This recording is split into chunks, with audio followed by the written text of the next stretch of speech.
நடைபெற இருந்தது.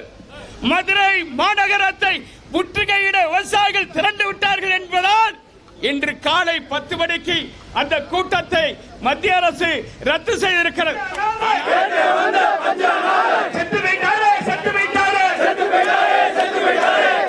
அந்த விண்ணப்பம் நிராகரிக்கிற வகையிலும் இந்த விண்ணப்பத்தை கைவிட்டு திட்டத்தை கைவிட்டு உச்ச நீதிமன்றத்தை அவமதிக்கும் செயலில் கேரள அரசு ஈடுபடுவதை கைவிட வேண்டும்.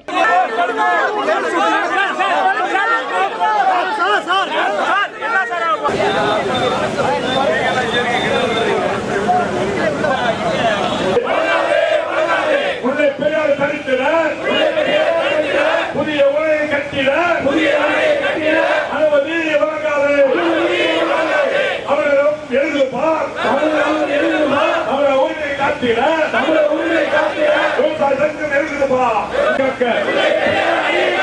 மத்திய அரசின் தொழில் பாதுகாப்பு படையை பாதுகாப்பு படையை அழைக்கிறது. அத்துமீறும் கேரள அரசை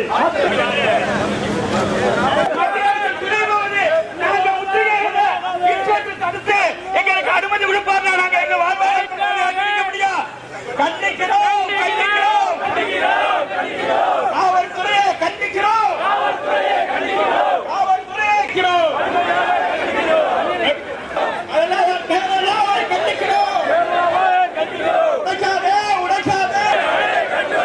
புதிய விண்ணப்பத்தை அனுமதிக்காதே. காவல்துறையை விட மாட்டோம். கேரள அரசு அணை கட்ட விட மாட்டோம். கண்டிக்கிறோம். மத்திய அரசு கண்டிக்கிறோம்.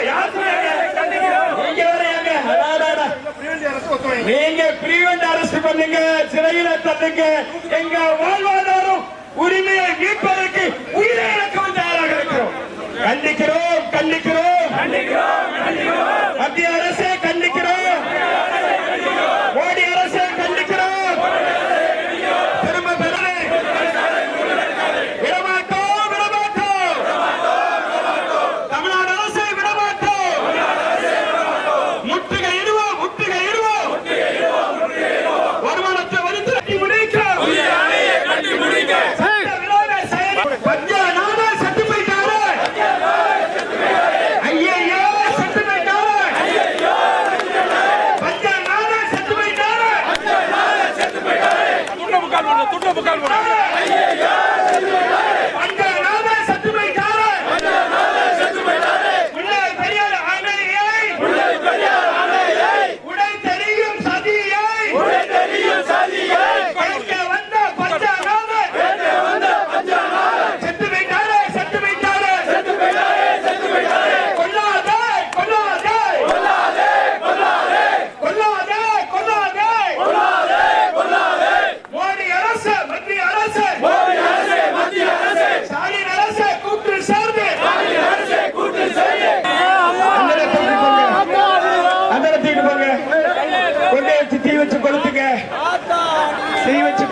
மத்திய சுற்றுச்சூழல் துறை அமைச்சகம் ஏற்று இன்றைக்கு அதற்காக அரசாணை பிறப்பித்திருக்கிறது.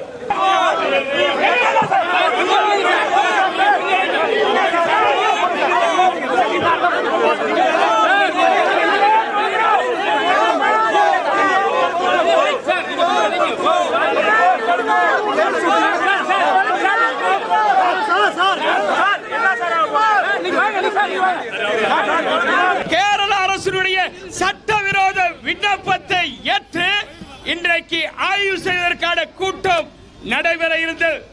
மதுரை மாநகரத்தை முற்றுகையிட விவசாயிகள் திரண்டு விட்டார்கள் என்பதால் இன்று காலை 10 மணிக்கு அந்த கூட்டத்தை மத்திய அரசு ரத்து செய்திருக்கிறது.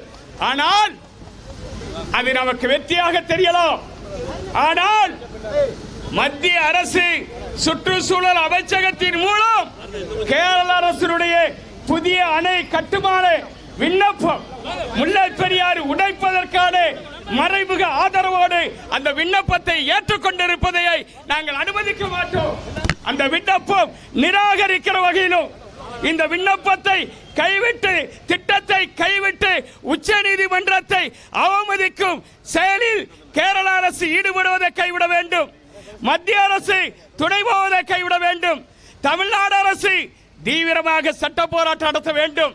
கேரள அரசின் மீது நீதிமன்ற அவமதிப்பு நடவடிக்கையை வழக்கை உடனடியாக தமிழ்நாடு அரசு தொடர வேண்டும். முதலமைச்சர் வாய்மூடி மௌனியாக இருக்கிறார். கர்நாடகா மேகதாட்டு அணை கட்டுவதற்கு தமிழ்நாடு அரசு துணையோடு தீர்மானம் நிறைவேற்றியிருக்கிறார்கள். பாலாற்றின் குறுக்கே ஆந்திர அரசு அணைகளை கட்டி வருகிறது. கேரள அரசு தொடர்ந்து அமராவதிக்கு வரக்கூடிய சிலந்தி ஆற்றின் குறுக்கே அணை கட்டுகிறது. பவான் ஆற்றின் குறுக்கே 3 அணைகளை கட்டியிருக்கிறது. சிறுவாணி குறுக்கே அணையை கட்டி முடித்திருக்கிறது. இப்படி ஒட்டுமொத்த நீராதாரங்களை பறிகொடுப்பதை வேடிக்கை பார்க்கிறார் தமிழ்நாடு முதலமைச்சர். இனி அனுமதிக்க முடியாது என்றுதான் இன்றைக்கு பாலாறு கொங்கு மண்டல நீர்ப்பாசன உரிமை மாநாடு இன்றைக்கு தென் மண்டலத்தில் இந்த முல்லை பெரியாறு பாசனத்தை பாதுகாப்பதற்காக பல்வேறு விவசாயிகளையும் விவசாய அமைப்புகளையும் ஒன்றுபடுத்தி வருகிறோம். தமிழ்நாடு அரசு தூங்குகிறது. தமிழ்நாடு அரசுக்கு அரசியல் ரீதியாக இன்றைக்கு தமிழ்நாட்டில் வலிமை இருக்கிறது என்கிற வக்ர புத்தியோடு நீராதார உரிமைகள் பறிபோவதை துணை போகிறது, வேடிக்கை பார்க்கிறது. அதற்கு மத்திய அரசுக்கு மறைமுகமாக தமிழ்நாடு அரசு துணை போகிறதோ என்று அஞ்சம் தோன்றுகிறது. இந்த அச்சத்திற்கு ஆட்பட்டுதான் விவசாயிகள் வீறு கொண்டு எழுந்து வந்திருக்கிறோம். இது முதற்கட்ட போராட்டம். இந்த போராட்டம் எங்கள் கோரிக்கைகள் நிறைவேறுகிற வரையிலும் உச்ச நீதிமன்ற தீர்ப்பை அவமதித்து விண்ணப்பித்திருக்கிற விண்ணப்பத்தை நிராகரிக்கிற வகையிலும் இந்த போராட்டத்தை தீவிரப்படுத்துவோம். வீறு கொண்டு எழுந்திருக்கிறோம்.